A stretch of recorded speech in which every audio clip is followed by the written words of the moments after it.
Okay, starting with the book.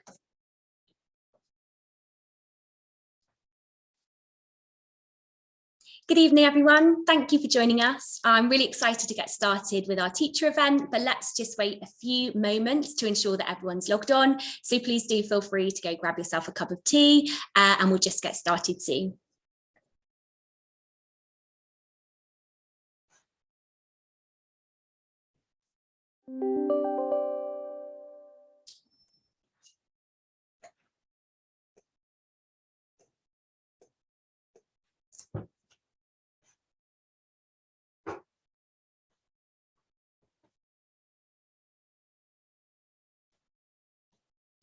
Brilliant. Thank you guys so much to everyone who's taken their time this evening to join us for our InvestIN teacher event, Going for Green, coaching your students towards a sustainable future career.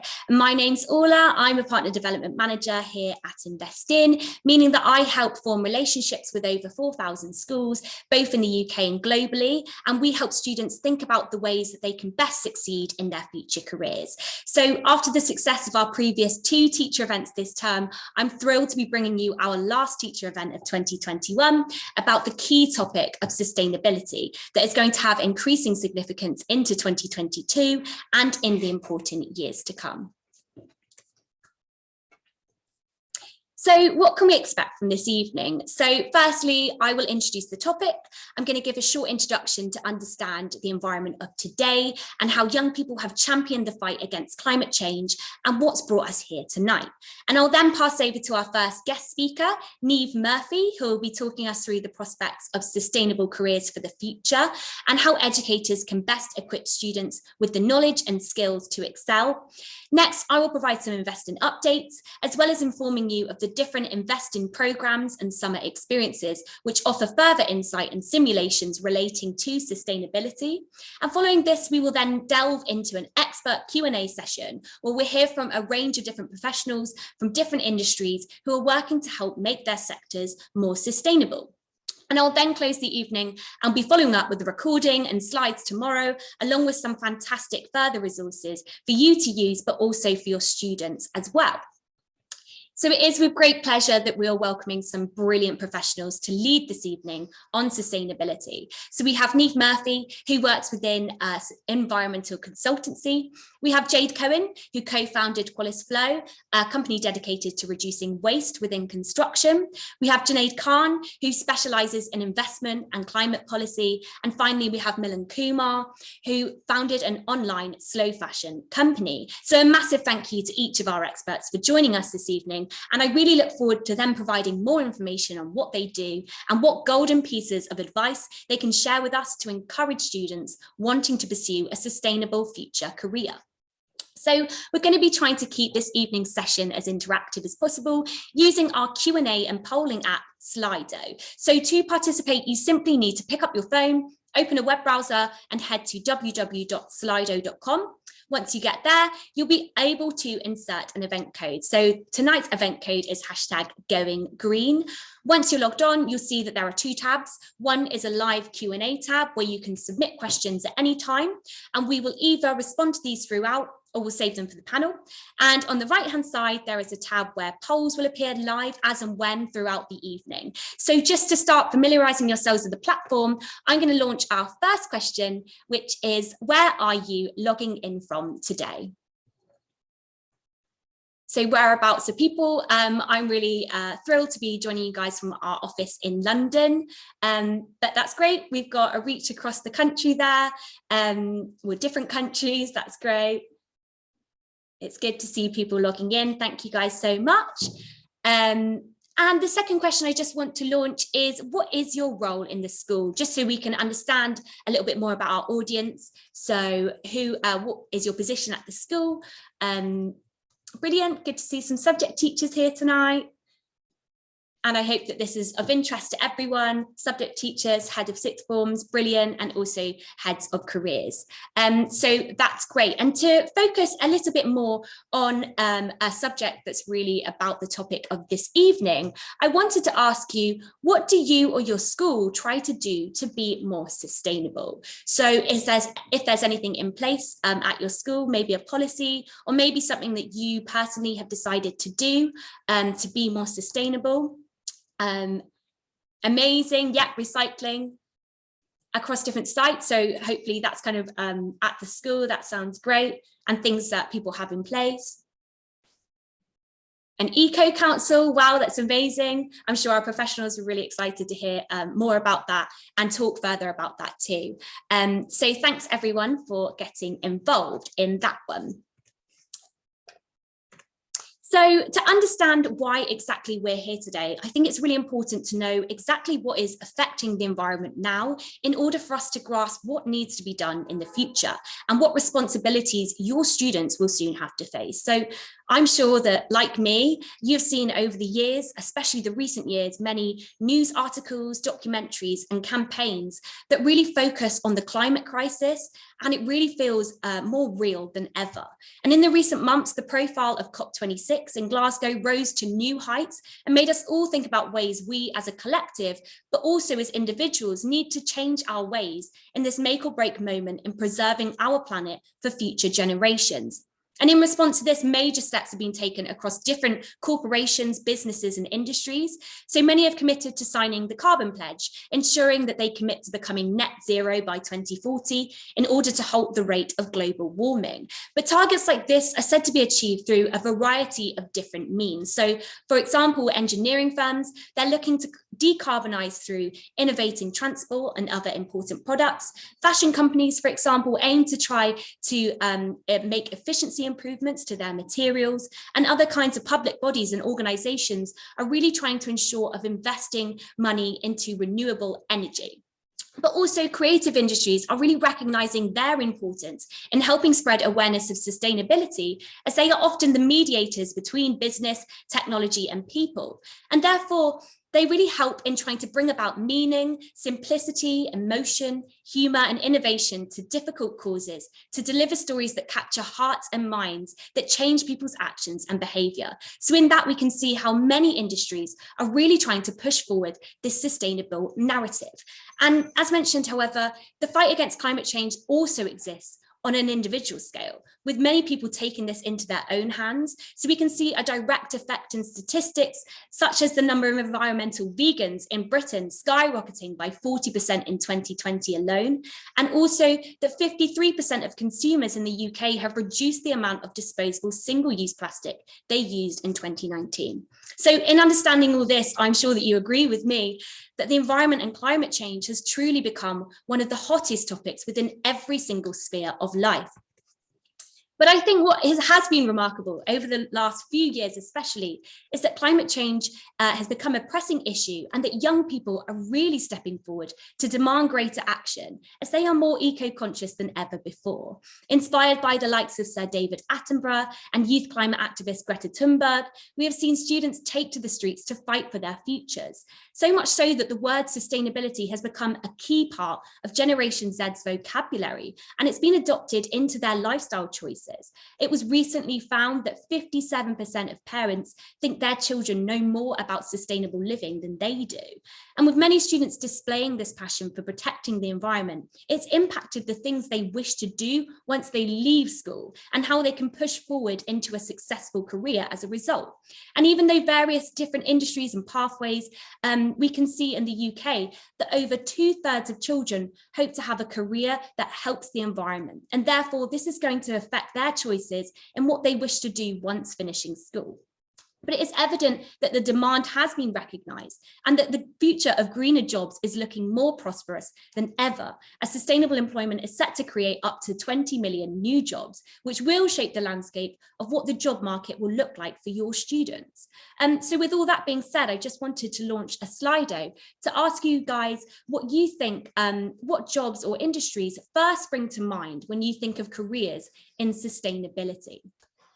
So what kinds of different kind of roles maybe, and potentially just thinking about those stereotypes that have kind of been happening over the years, what kinds of jobs would you say those were? Yeah, so energy, yeah, making policies, sure, to try and put those in place. Engineering, so those kind of more technical, maybe science-based jobs. Brilliant. So hopefully this evening, we're going to introduce you to a range of different jobs, both being in that kind of technology and science, but also across different industries too. And with that being said, how exactly would you rate your understanding of career pathways in sustainability? So how much do you think you know about the opportunities that sustainable employment have for your students? Amazing. So some people really sure, that's great. Other people not quite so sure. So hopefully this evening, we're going to really tackle that. And that leads me really nicely on to why exactly we are here today. And with that all being said, we're hoping to achieve this as a result. So the first reason we're here is to address this growing demand from your students and other young people about the need to create a sustainable future. And we'll be talking about why this matters, what this will look like for people's lives going forward, and the impact this has on sustainable employment. Then we're going to inform you of the variety of routes students can take in pursuing these sustainable careers, including university or apprenticeship decisions, what kinds of roles are available within various sectors, and the key transferable skills students will need to exemplify to help give them a competitive advantage. Sorry. And finally, we are here to help you encourage students to think about the exciting prospects of a career within sustainability, and we'll provide you with the advice and top tips of what you can be doing now to ignite the career passions of your students and how your school can help support this. So to find out more about this growth of environmentalism as a career, it's best for us to learn from the professionals who have experienced this rapid growth pursuing sustainability firsthand. So I'm really delighted to pass you over to our environment and sustainability expert who will be leading this evening, Niamh Murphy. Brilliant, thanks Niamh. Brilliant, thank you Orla, and thanks for that intro. Some really good points that you've spoken about then. And yeah, I'm delighted to be here, hopefully to be able to share a little bit of insight to you all about the green job sector, my experiences within it. But I would like to emphasize this sector is growing exponentially almost, and I cannot claim to know everything that's going on, and there's so much more out there, but hopefully I'll be able to give a little bit of a summary around at least what I know and what I understand is out there. So just a quick intro, I'm a senior environment and sustainability consultant. I work at a global design and engineering firm called Arcadis. I'm going to give you a little bit of background about how I got to where I am in my career now, as well as a little bit of information about the sector and hopefully what you as educators can be doing now to help students who want to get into the sector and pursue a sustainability or environment career. So I started out my education in Birmingham. I still live in Birmingham. And I went to a school called King Edward's Five Ways. It was a great school that I really enjoyed my time there. I was very lucky that it was a school that offered fantastic opportunities, brilliant sports and enrichment programs. And to be quite honest, my career wasn't really something I thought about whilst I was there too much. I was very engrossed in school life. I was a member of the school council. I was head girl, well, deputy head girl, promoting myself a little bit there. Yeah, no, deputy head girl, not head girl. And I really got stuck into everything at school. From memory, when I was on the school council, I remember that we introduced recycling boxes in the classroom, which was a big win. And looking back was probably a little bit ahead of its time. So yeah, that was a good initiative that we introduced. But away from all the extracurriculars that I did, my A levels that I ended up taking were in history, biology, and chemistry. I did attempt physics. It was a bit of a lost cause almost as soon as it began, but I did manage to complete my history, biology, and chemistry, and that led me down a very scientific-y route as such. My school, it was a brilliant school. However, my one criticism would be that it was very much focused on the traditional career paths of medicine, law. Russell Group universities were pretty much solely encouraged at the time, and anything that wasn't a Group university was almost discouraged. So I think that that was maybe one negative that I would hint at, because for me, I was good at the subjects that I chose. However, at any careers event, I kind of knew that I didn't want to prod and poke people in medicine, and law wasn't really my thing. And I maybe struggled to really identify a career path for me. I did go and do work experience in a hospital and realized it was definitely not for me. I also did work experience as a teacher, which I really enjoyed, but again, it wasn't really my kettle of fish. So I was kind of finishing my A levels with quite scientific-y subjects and not really sure of what direction I was going to go in. My mom was very keen that I went to university, and I had fallen in love with the University of Nottingham when I'd been on open days. So I knew that's where I wanted to go, but I did not know what I wanted to study at all. I had always been quite outdoorsy, and I had always been quite hot on recycling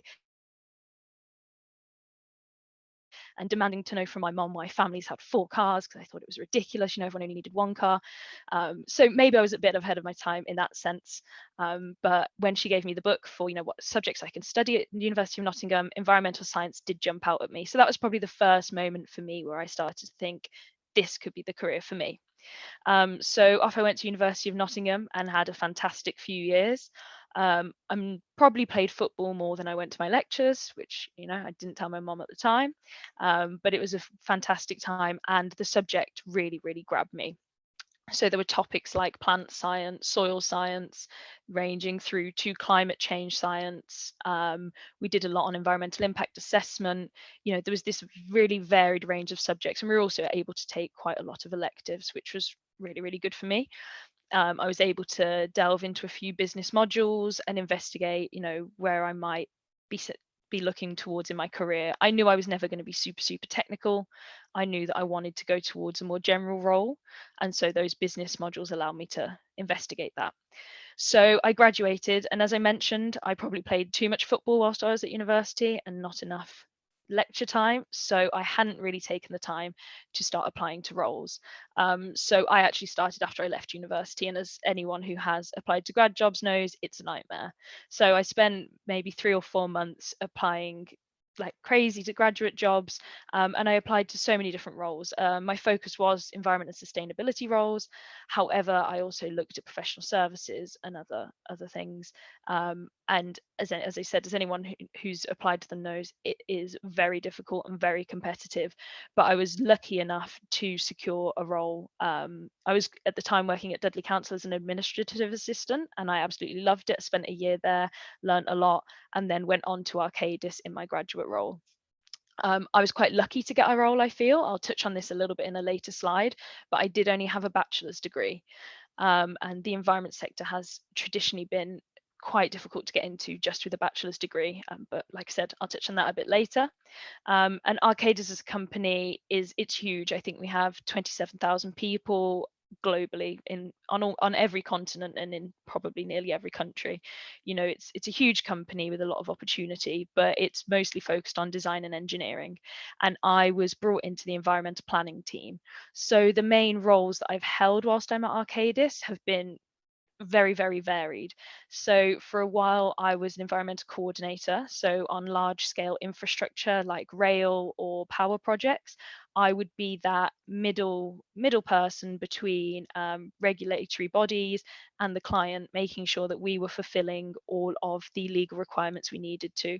So, making sure that if we were damaging the environment, we were replacing it, if not doing better, making it better than it had been, making sure that any cultural heritage sites that we were going to disturb, that we treated them well, that we treated them within the legal requirements, and that wherever possible we avoided them. And it was a really engaging role to be able to try and improve designs as much as possible, to sit in meetings with engineers and encourage them to increase biodiversity in certain areas, to reduce concrete in others, and really trying to advocate on behalf of the environment. From there, I also delved into soil science and agricultural land classification surveys. And that for me was very, very exciting. I spent a lot of time over in Suffolk and a lot of time in Cornwall out surveying land, giving it a category of quality of land for agriculture.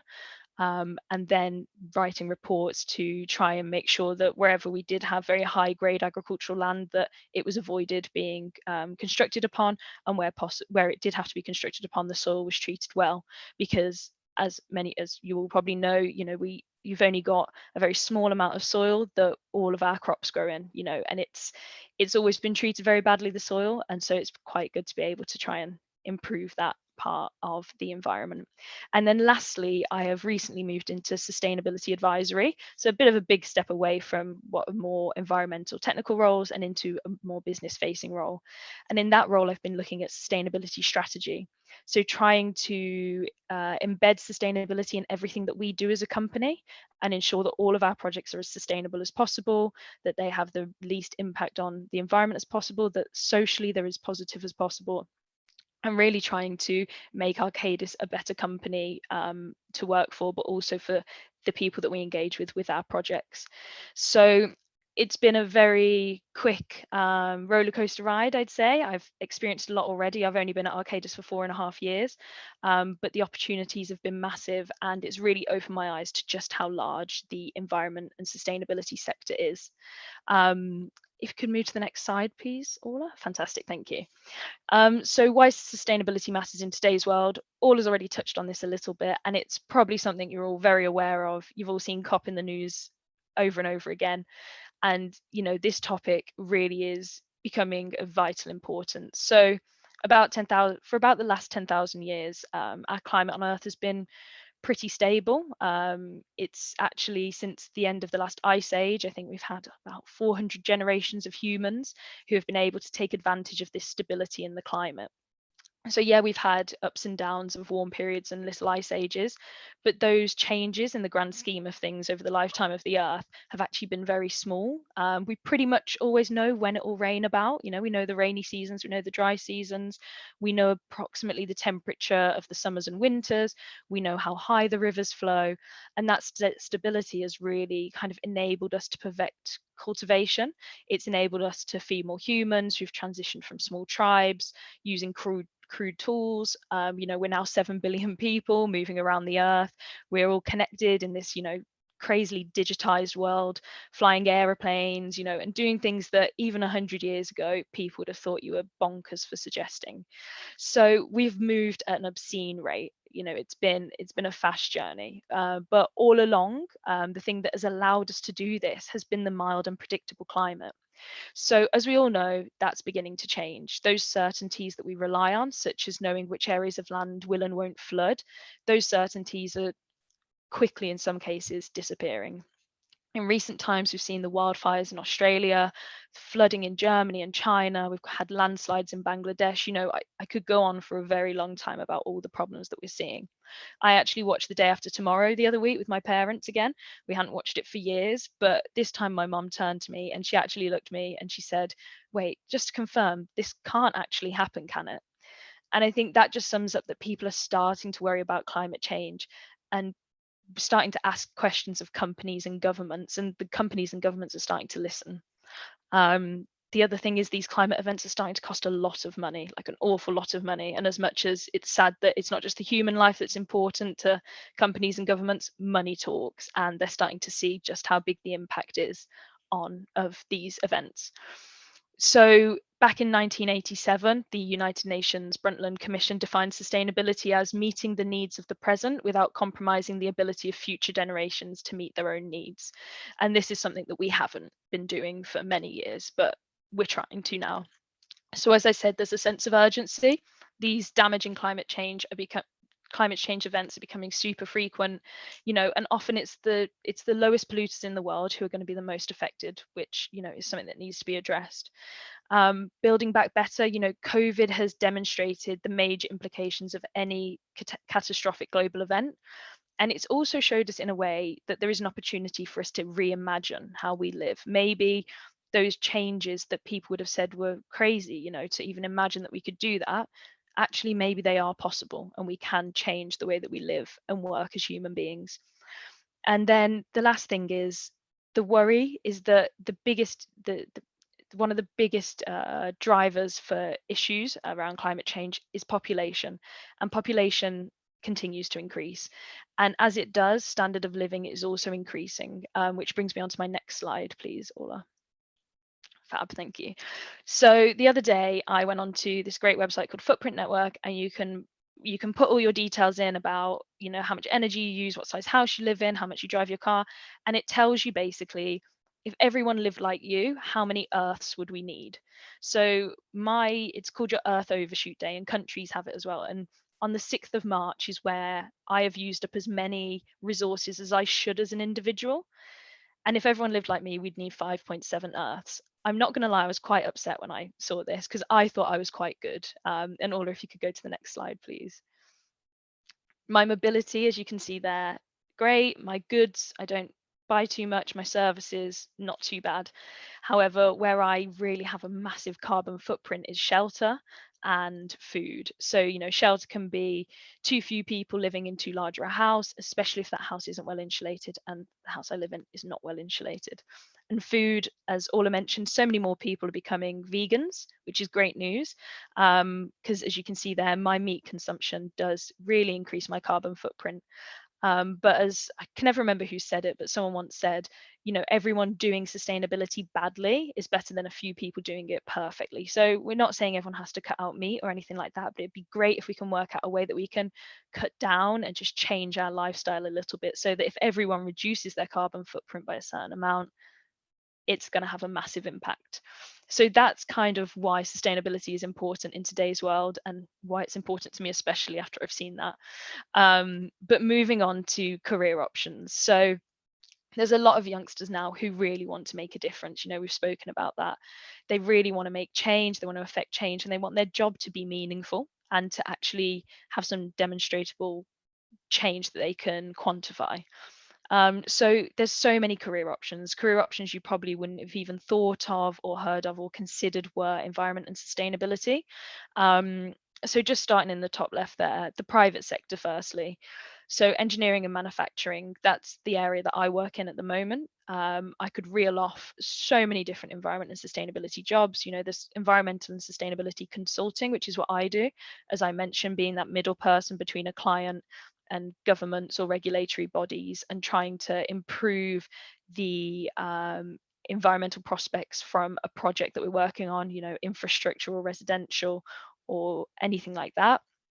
And then you can move into energy and utilities. You know, you've got environment and sustainability consultants, you've got energy experts who are really trying to reduce the amount of energy that we use as a city, as a country, and they're doing a lot of work in that sense. Business consulting and management, environment and sustainability is growing in this area. You know, professional services have now got hosts of sustainability advisors who go into businesses and advise them on how to improve their carbon, net zero, kind of advise them how to be more sustainable, and that's a growing industry. We have sustainability people in finance. You know, there's things called green bonds that we have people working on.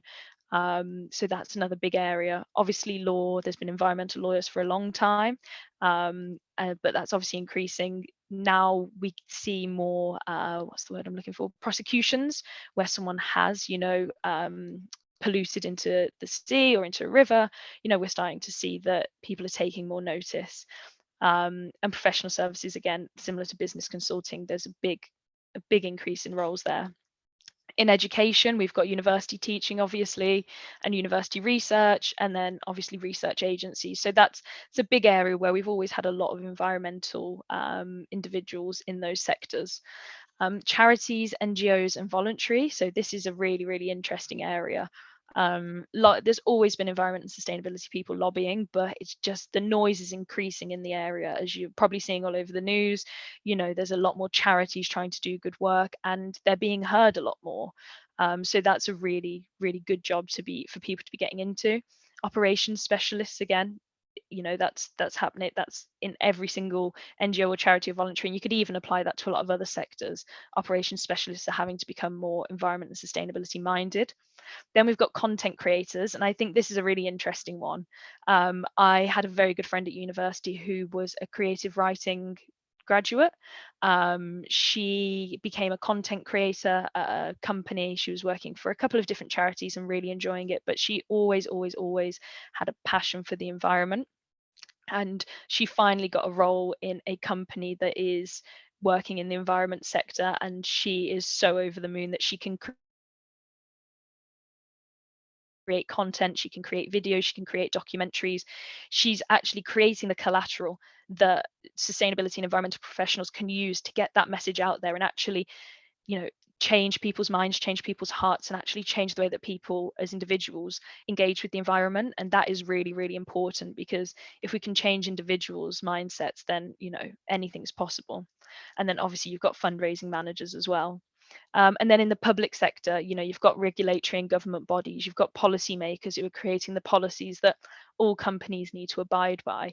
You've then got local authorities who, are trying to make sure they're cutting down on their carbon. Some local authorities have got massive swathes of property that they need to retrofit. They've got to retrofit so many different houses with insulation. They've got to, one day I think it's 2025, gas boilers won't be sold anymore, and they're going to have to work out, how do we retrofit all these properties that we own? National authorities, similar issues. And then armed forces, you've got environmental health officers.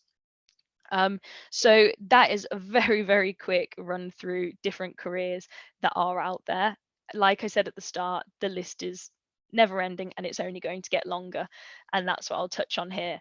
So the prospects for sustainable careers in the future are basically very high. Estimates are all over the place. Some people are saying we're going to need 30,000 more environment and sustainability professionals a year in a few years. Some people are saying even more. The pipeline of work is huge. If we just look at infrastructure, there's so many projects waiting to get the go ahead right now that, the amount of environment and sustainability consultants or professionals that would be needed just to get those projects through would be the tens of thousands. So this green recovery is really presenting so many economic opportunities, and wherever these economic opportunities are being developed, environment and sustainability is going hand in hand with all of these opportunities now. There's not really any decision that a government or a company can make where they don't need environment or sustainability input. And that brings me on to the race to net zero. So there is now a huge push to develop the technology and the legislation to actually achieve these big climate targets. I can't remember the exact numbers, but for us to even reach that 1.5 degree warming limit that we've set, most of the technology for that isn't actually even invented yet. There's just so much innovation that we need to do, to complete and to do, to be able to get to net zero, which, as scientists have proven, we have to get there. Otherwise these climate events will just keep on getting worse and worse and worse. That pressure is felt by companies, and they're starting to employ more and more sustainability and individuals to help them reach their net zero ambitions. The government, for instance, they will not accept any applications for certain procurement contracts over a certain amount unless a company has got net zero ambitions. So companies are having to employ people to create these net zero ambitions and create strategies to get them there. So just to add to that, increasing vacancies. So the Environmentalist, which is a market insights company in the environment and sustainability sector, they themselves have come out and said that the UK environment and sustainability consulting sector is experiencing unprecedented demand for services to support environment, social governance requirements, and also infrastructure delivery, net zero ambition, and biodiversity recovery. But this demand is stretching resources and highlighting an urgent need to attract the next generation of professionals into the sector. So basically, the short story of that is there's more and more vacancies, and there are just not enough environmental practitioners to fill these roles. And then lastly, we're working, and the sector's becoming more accessible. So there's always been a lot of issues around the environment and sustainability sector, around people feeling it isn't that accessible. I will touch on that a little bit on my next slide as well, but just to go through the diversity issues that the sector faces.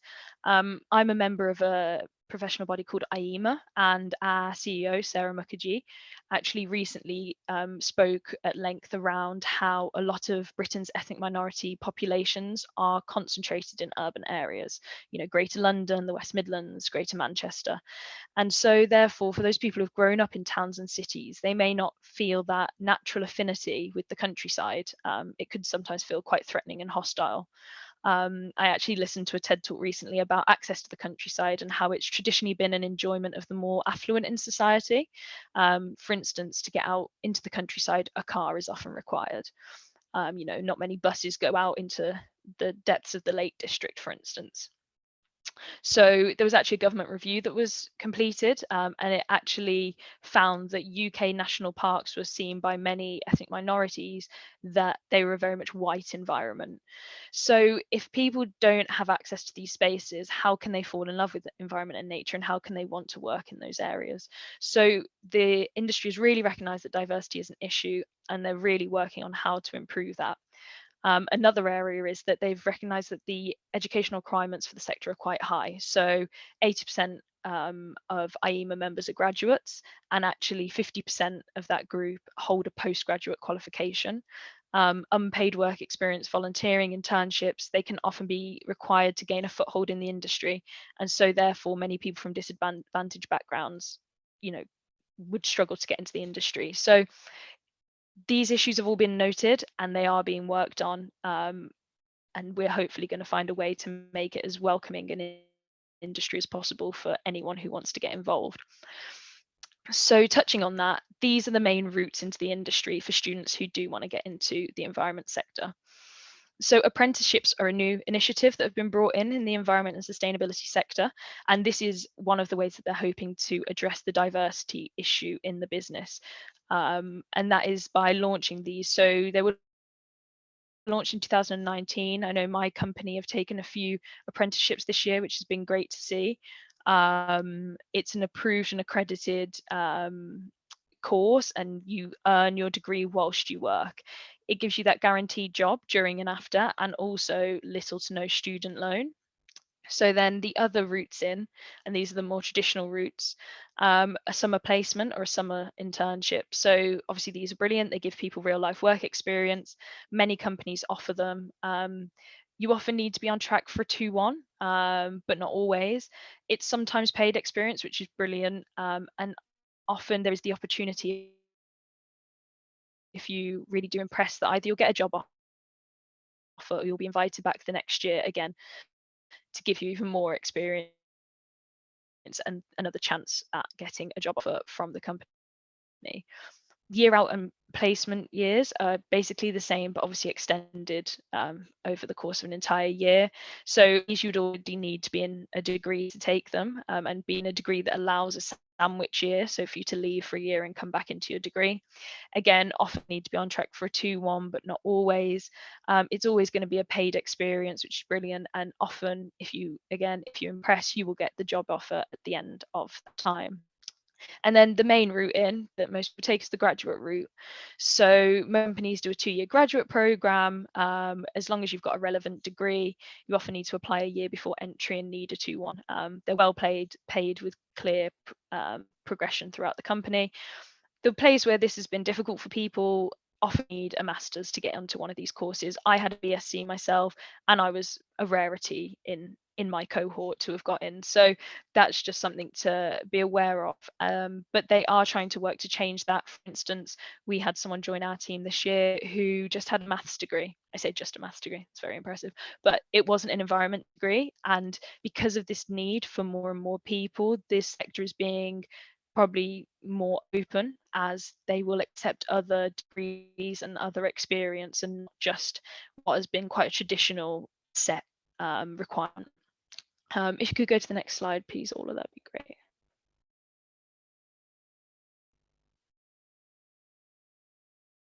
Sorry, is that changed, Ola? Sorry, I have changed it. Sorry. I think my internet was a bit slow there. Brilliant. So what skills are most required in this industry? So environment and sustainability roles across any sector that they're within are first and foremost advocacy roles. In almost all instances, trying to, oh, brilliant.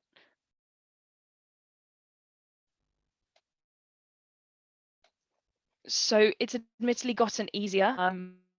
The discussions around climate change and customers demanding more from companies has inevitably led to increased investment in different things. So it's easier to encourage, and this has been a slow change. So some of the key transferable skills that are great to try and encourage in your students are problem solving, obviously, and on top of that, creativity. So creative problem solving, trying to see a different way to solve a problem that no one has identified before. Leadership is obviously very important. Research and analysis. Delegation is huge. You know, often we're working on massive projects and you need to be able to delegate and delegate well. Adaptability, again, you're often working in resilience is of vital importance as well. Time management, with all the different projects you're working on, you need to know exactly what's going on different projects. And the biggest thing I would say is listening and communication. So communication, being able to communicate to others is key. You need to be able to convince people that what you're telling them is right and should spend that extra money or should spend that extra time, which is often difficult to do. And listening is important as well, because you're trying to listen to your client, but also regulatory bodies or the government. And so you've got to be able to hear everyone and make good, clear decisions that take everything into account. Next slide, please, Orla.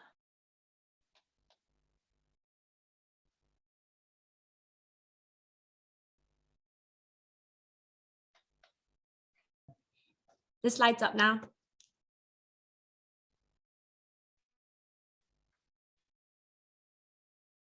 Okay, my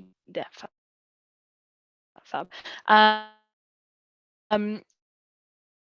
So in the environment and sustainability world, as I've said, it's always been historically difficult to break into.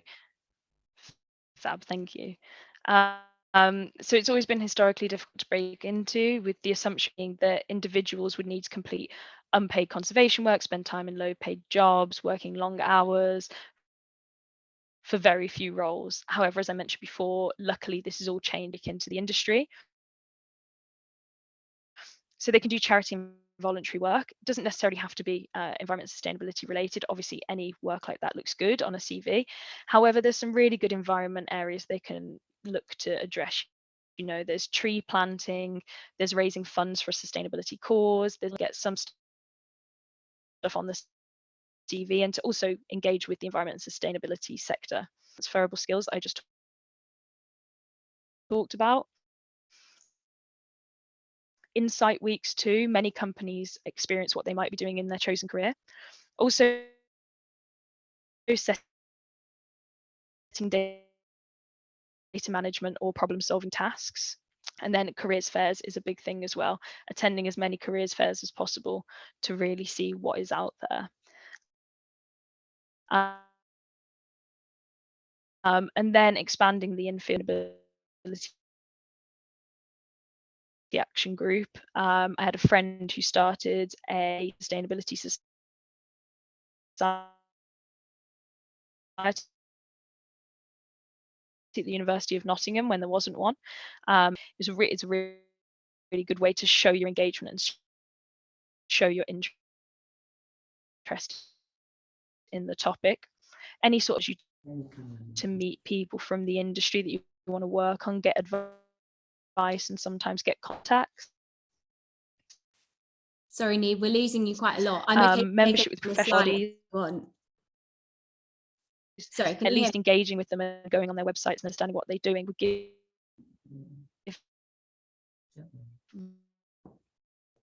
really good stuff to be able to talk about in interviews. So that can be for the environment.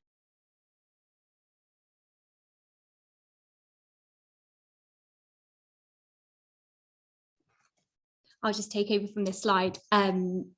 we're using Neve a little bit, but yeah, expanding in the field knowledge. So yeah, starting that kind of environmental and sustainability action group, campaigning, and also attending any kind of conference that might happen in different kinds of sustainability fields is always really important. Also membership with professional bodies, and reading about, you know, different publications. So whether that be in kind of more specific or technical spheres, but also those kind of creative industries too as well. And also the next slide is about what educators can do now to support their students. So thinking about things that you can do in the classroom. I know that Neve was really, really passionate about thinking about starting those sustainable conversations. So what kinds of things you can do to help students, you know, think about what careers are out there, and maybe putting forward their passions and discussing that with their friends. Information's about the career path. So obviously everything that Neve has gone over today, just displaying that information to the students and having those really important conversations will help give them a bit of an insight into what it's like going into those careers. Problem solving tasks. So I'm sure she probably has some great kind of tasks to talk about here, but, you know, setting about these different kinds of activities within the classroom is really hoping that students can use those key transferable skills, such as problem solving, which will be a really important thing going into those careers. Tasks to find greener solutions. So, you know, thinking about how to be most sustainable. Obviously, as we said in the Slido at the start, the idea of maybe how we can be more sustainable at school, in the classroom, maybe in individual lives as well. And then at your school in general, a responsibility to try and promote these greener careers. So as Neve mentioned, obviously, it's often kind of said to go into those traditional careers like law or medicine, but actually really making available these environment careers, and that it is a really kind of important career going forward, and with loads and loads of prospects and opportunities. Environmental careers talk, so whether that be local environmentalists or other people coming into school to talk about their experience in their career, so that students can be really inspired by this. Sustainability represented at all careers fairs, so making sure that every single stand at a careers fair, you have at least one kind of sustainable career or different environmentalists, so that they can really incite those students and help them with their kind of passions and careers. So I think it was great what Neve kind of said. So going over those key learnings, looking at really that sustainability is the future for the planet. Obviously, this was mentioned in the amount that is being put into hoping to invest in sustainable futures for a younger generation and the future generations too. That sustainable career paths exist across various different industries and sectors. So not just your typical technology or maybe science-based kind of careers, but also in those creative careers, also within politics and different kinds of public bodies too. And again, that there's huge prospects and demand in environmentalism as a career itself. So yeah, that was great. Thank you so much, Neve. Sorry about the internet cutting off a little bit, but I hope that after the discussions that we've had, she's really inspired me. So I hope that that's inspired many teachers like yourselves. So having said that, I just wanted to highlight about InvestIN, that if your students are interested in careers in sustainability or understanding how sustainability is having an impact on various different industries, our programs at InvestIN are filled with seminars and simulations around this topic, and they're just highlighted in green across our 28 different careers there. But just to go into a bit of further detail on those, for example, during our Young Architect program, students learn about the revolutionary world of urban design and what considerations are needed to create a sustainable future. On our Young Political Leader programs, students will learn how to create a political manifesto, discussing ways in which core issues such as the environment can be addressed and tackled. And we're also really, really excited to launch our new Young Environmentalist program this January. And that's as a result of the growing interest in environmentalism as a career. So students on this program get to represent key interest groups at a mock climate change summit. They get to compete in teams to develop a futuristic, environmentally friendly transportation system, and they work in a time-pressured business simulation to create a going green blueprint for a sustainable future. And it's really easy for students to register for these programs. They simply need to head to our website, www.investin.org. So we're really, really lucky to be joined by 4 very exciting and hugely varied professionals as our guest speakers this evening for our panel Q&A. So if I could ask you guys to turn on your cameras and your audio, that would be great. And I just thought we'd start by introducing you guys. So if you could introduce yourselves, give a bit of an insight into your career journey and how you work within sustainability. So Jade, if you could start, that would be brilliant. Hi everyone. Yeah, thanks Paula. So my name's Jade.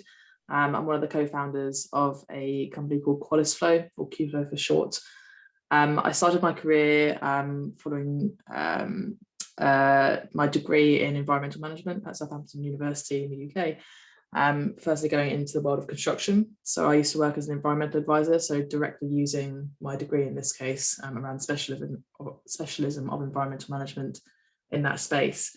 And then found my co-founder in a sort of different world a few years later, and then started up our company called QFlow now, which has been running for about 3 years now. What we now do at QFlow is better understand the material and waste flows coming in and out of construction sites, and then we automate the data gathering part of that process, and then use that to inform how new buildings and designs can be made not just more sustainable, but ultimately much more efficient during the build process. So I'll oversee the product delivery with our engineering team as part of that day to day now. Amazing, thank you. Milan, do you want to go next? Sure. Hello everyone, my name's Milan. I am the founder of Aspects Online, which is a online luxury marketplace. And essentially what we do is we work with luxury brands, independent and growing into bigger players now, and we work with them for new season products. So they are able to sell, sorry about that, they're able to sell new season items alongside archive items. So the kind of spin on it is that we essentially allow them to not only sell new season like all the stores do, but we allow them to kind of generate revenue from products that would otherwise be wasted. And as we all know, fashion overproduces massively, so it's quite a big area that we're able to sell on. My background is that I went to I studied academics really my whole student life. I studied PPE at University of Leeds. And after when I graduated, I got straight into fashion, worked at Harvey Nichols as a buyer for about 1.5 years. And then when COVID hit, launched this business. So very much a COVID business. But yeah, that's me. Amazing, brilliant. And Junaid? Sure. Do I have to start from when I finished university or when I joined the government? It's been quite some time now. But my name's Junaid Khan. I'm currently Senior Policy Officer at the Department of BEIS, which is Business, Energy, Industrial Strategy. Bit of a mouthful. So just starting from university, I studied international politics at City. I did my master's part-time at King, studying public policy.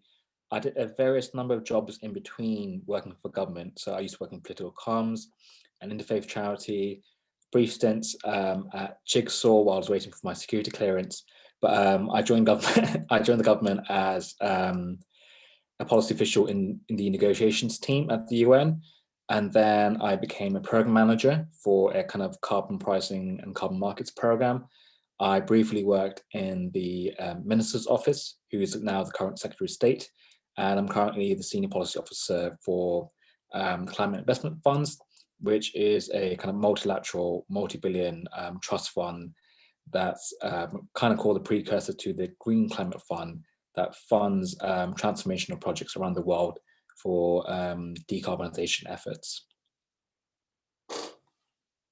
Brilliant, thank you guys. Yeah, so we've got a kind of variation in different industries there.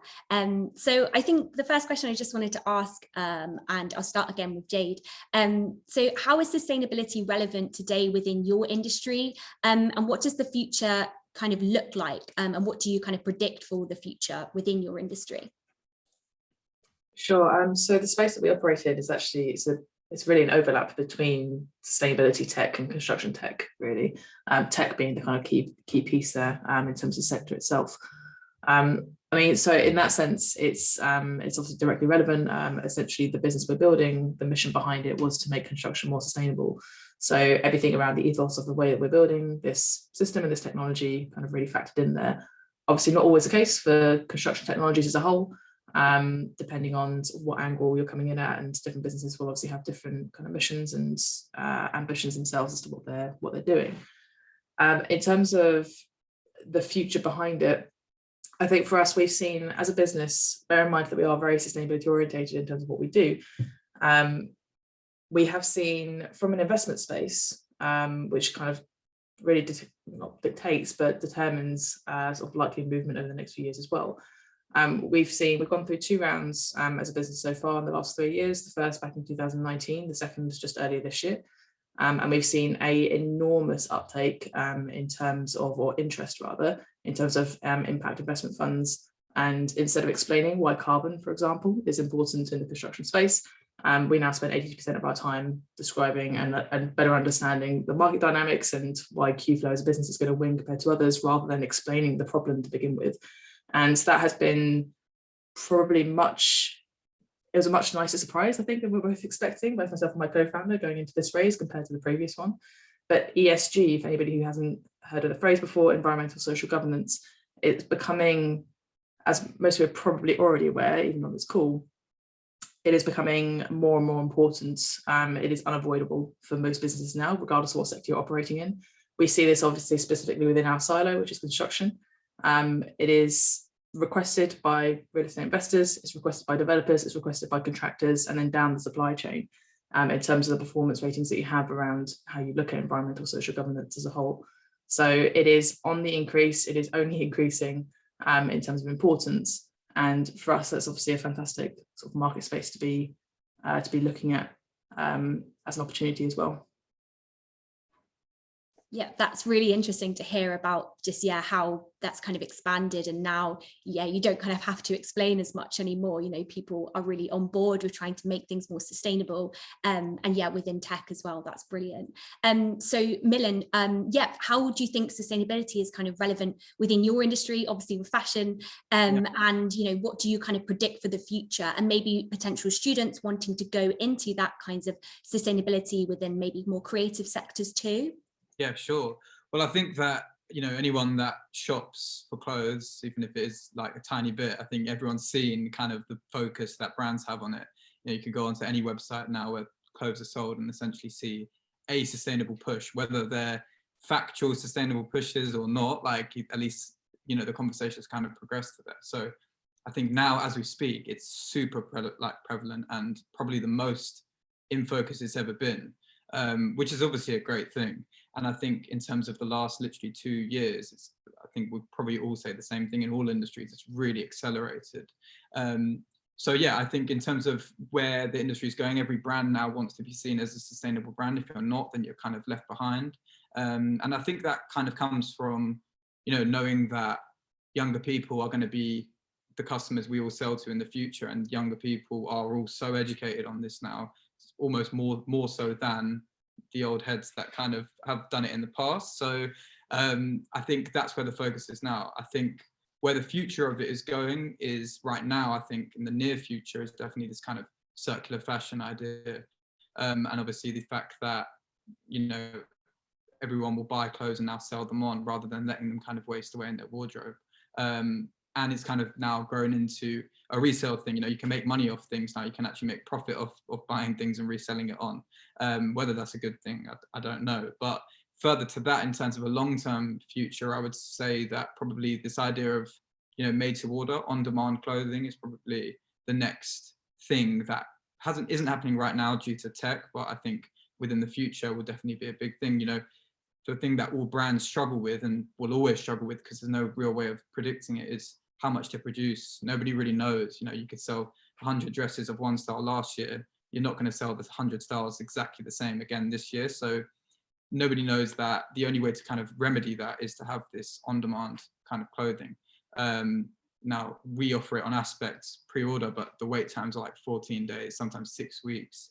So nobody's really, not that nobody's buying it, people are, but people want a dress for their holiday in 2 days, or they want a Christmas outfit which their party's in tomorrow. So it doesn't really work right now. I think someone that can, or something that can kind of say, we can produce this t-shirt and have it to you in 2-3 days, that's going to be a winner. So I feel like that is probably the longer term future. I see hints of it now, but it's just the tech's not really right there right now. But yeah. Yeah, that's really interesting. And I think hopefully with that kind of up and coming generation caring a bit more about, their sustainable choices, hopefully we can see that really happening in the future too. And Neve, I just wanted to ask you, hopefully everything's back, just to kind of re-go over the transferable skills maybe, and what you kind of would promote to educators to really kind of try and enhance students' transferable skills to try and go into environmental sectors. Yeah, definitely. Hopefully that's working now. Okay. Fab. Yeah, so I think the key transferable skills are really important. I think I mentioned the environment and sustainability sector years ago was this very small slice of, the job market. And now, as you can see, it's transcending sectors. It's kind of infiltrating everything. And so it's really important that those transferable skills are there, because our chief sustainability officer, for instance, at our company, which I mentioned is 27,000 people, she has actually got a background in marketing. She's not a sustainability person, she's not an environment person, but she is leading our sustainability as a huge company. So I think what people really need to understand is it's those transferable skills that are really important, to be able to communicate and to be able to listen as advocates is massive. I think to be able to address problem solving in a creative way is also massive. I think you mentioned the kind of creative industry. It's really starting to become apparent that the way that we've always done things isn't the right way anymore. We really need to identify how we tackle these issues in a new way. And so I think that educators really could help to kind of produce students who are ready to tackle those questions that almost we don't know what questions are coming. The sectors are changing at such a fast pace that these students need to be ready to answer questions where the problem isn't even here yet. And so that is really, really challenging these students with problem solving that maybe there isn't an answer to, that maybe it is just an idea of getting their kind of creative juices flowing. And it's not just about answering questions in a textbook anymore and just hitting the, the correct answer. It's about how did you get there? How did you think about that? How did you work around that issue? And I think that's really important, because I don't think we're just going to have loads of scientists working on environment and sustainability in 10, 20 years. I think it's going to be people from all walks of society, and they're all going to have such varied skills. And, we really need to make sure that we're creating people who can just approach any question and think about a different solution. And hopefully that is the right solution that we can find. Yeah, definitely. Especially with that kind of increase of, the amount of people wanting to go into, the amount of sustainable positions that are out there, it's definitely going to take different kind of skill sets. And Junaid, I just wanted to ask you, just how important is commercial awareness for students interested in trying to create some kind of change within environmental policy and trying to push forward for a sustainable future? What would you kind of expect of students wanting to go into that kind of industry? I think having some kind of commercial awareness is very important when it comes to aligning climate risk and opportunities. So many businesses, they now have to face a kind of existential question or crisis. It's about how will they survive for the future. So there's things to consider, like their business modeling, how they kind of transition their kind of organization to be sustainable. And it's worth noting the kind of techie world scope 1, 2, and 3. So in the kind of immediate remit and through the supply chains is what they're doing, aligning with kind of climate goals and the objectives which we want in the Paris Agreement, which is about creating a more sustainable future and decoupling environmental growth with the kind of lack of sustainable progress. That's what I would say. Brilliant, thanks so much. And Jade, I just wanted to ask about your kind of work. Just what kinds of things are you kind of most proud of in championing for sustainability, and what kind of things do you kind of hope to do further into your work? Yeah, essentially a question that I think I probably would have given a different answer about 12 months ago, but right now, our kind of, I suppose, key bit of pride in the way that we're championing sustainability is that we've actually moved away from the narrative around sustainability. So we actually started as a sustainability focused tool, and whilst that remains our mission as a business, actually what we've come to the conclusion of is a data first perspective. And this is obviously specific to what we do as a business.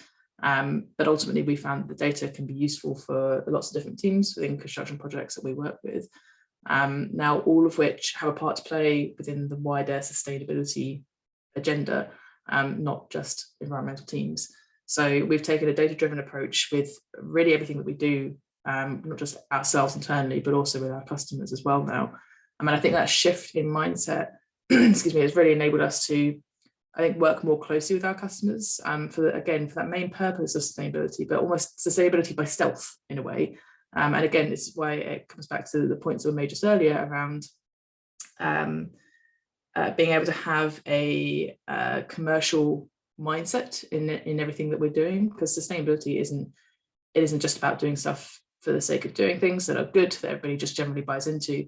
Ultimately, it always comes down to a numbers game, and this is why for us we've had to be very careful as a business that what we're delivering to customers adds significant value. It is not a nice to have, and that's where the narrative changes. But ultimately, that's the main challenge around sustainability. It isn't a sustainability thing. It's everybody within all organisations are responsible for delivering on these different components, and you need to be able to demonstrate business cases with anything that we do.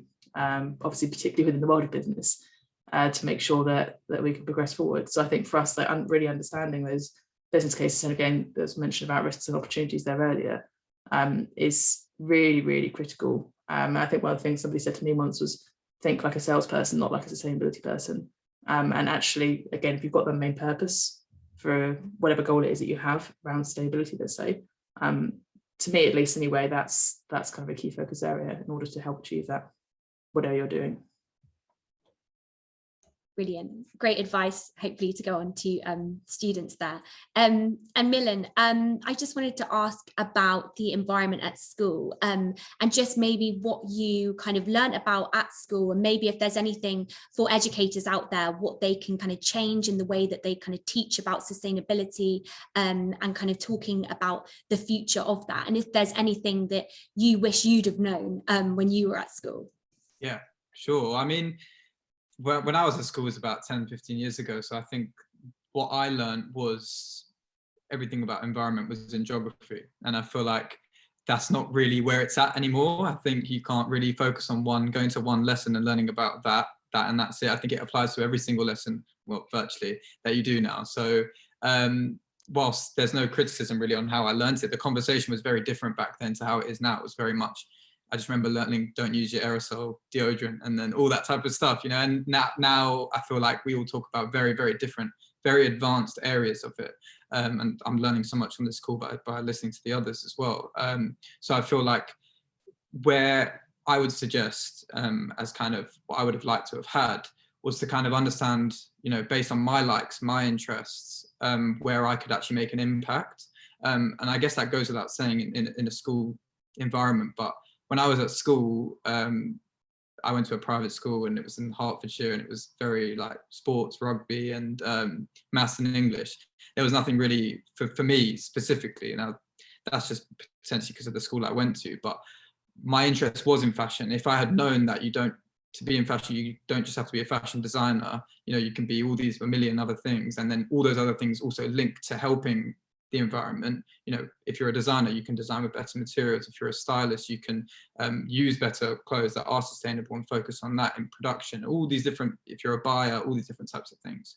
And I think what potentially could improve is finding those niches. You know, my friend, a very, very good friend of mine at university, did a dissertation on sustainability in football, and like me and him love football, but I would never have ever thought that was a thing, you know, and but of course it is, it's obvious, but to write 10, 15,000 words on it is pretty cool. So I think it's about kind of honing in on where the interests are, and actually recognizing that you can actually make an impact within that interest, and it's not just about doing geography at university and then therefore you're in sustainability. It's about the conversation and the, not even the industry, but where it's at now is so multifaceted. And I think honing in on that would be the biggest thing to do.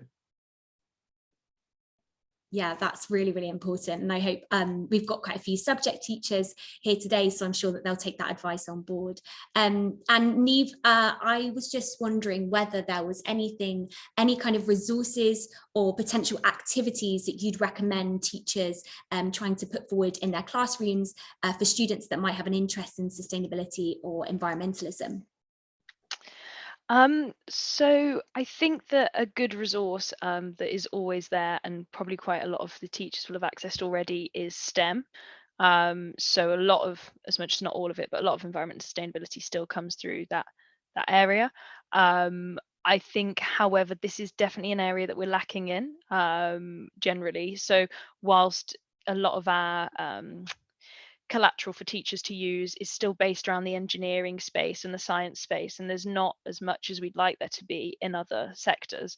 I'm actually currently part of a working group trying to actually change that, and we're trying to change the way that we engage with schools and trying to actually produce a lot of really good collateral for teachers to be able to understand what environment and sustainability stuff they can use with the students to help get them involved. So on that one, I'd say watch this space over the next year. There should hopefully be some good stuff rolling out from a group that I'm part of, but also others. I think it's quite important to highlight this sector's kind of emerging at quite a crazy rate. I mean, it's always been there. It's always been there in certain areas, but the way that it's becoming just kind of part of everything that we do is, means that perhaps we've not actually caught up quite as quickly as we could with that kind of collateral that we could develop for teachers.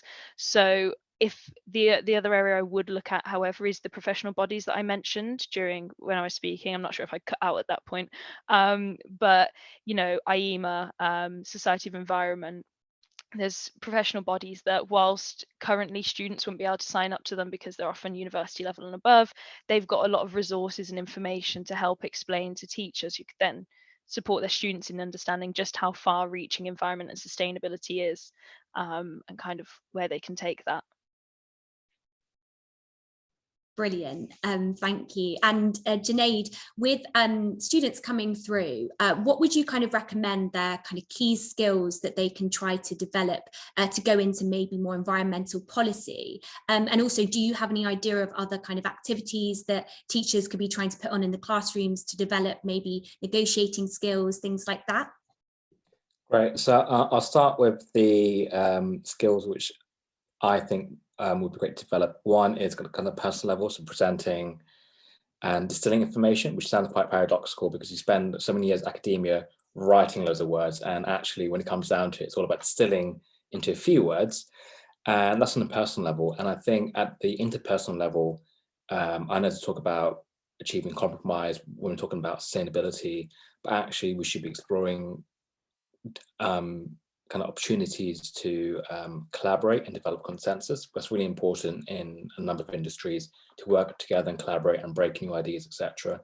I think in terms of what teachers could use for resources, I think from the very big picture is worth checking out the Youth COP, and kind of, I think it was like a few hundred delegates who went, and seeing what's the main frame which is agreed at that level, and then looking at the affiliated organizations. There's numerous of them, I can't state them, but who are involved at that level, and seeing what the particular niche was for that various youth organization that was involved this year for this year's COP. And then they would have workshops or seminars or resources to follow up. So that would be my kind of general advice. Brilliant. Thank you guys so much. That was great. And I hope that teachers can really get a lot of information there of what they can be doing in the classrooms and with their schools. So thanks so much. Feel free to turn off your cameras as I kind of wrap up the evening. But just moving on to the next slide. So coming up at InvestIN, we actually have a 15% early bird discount for our summer experience running in 2022, which is Summer 15, ready for your students to use at the checkout on our website. We're also really, really excited to get underway with our new regional programs kicking off in January 2022 in Bristol, Birmingham, Manchester and Edinburgh. And if you'd like to find out any more information, please do reach out to us at our PD team at info@investin.org. And we will be announcing our new up and coming free teacher and parents events for the next academic year. So keep your eyes peeled for further updates.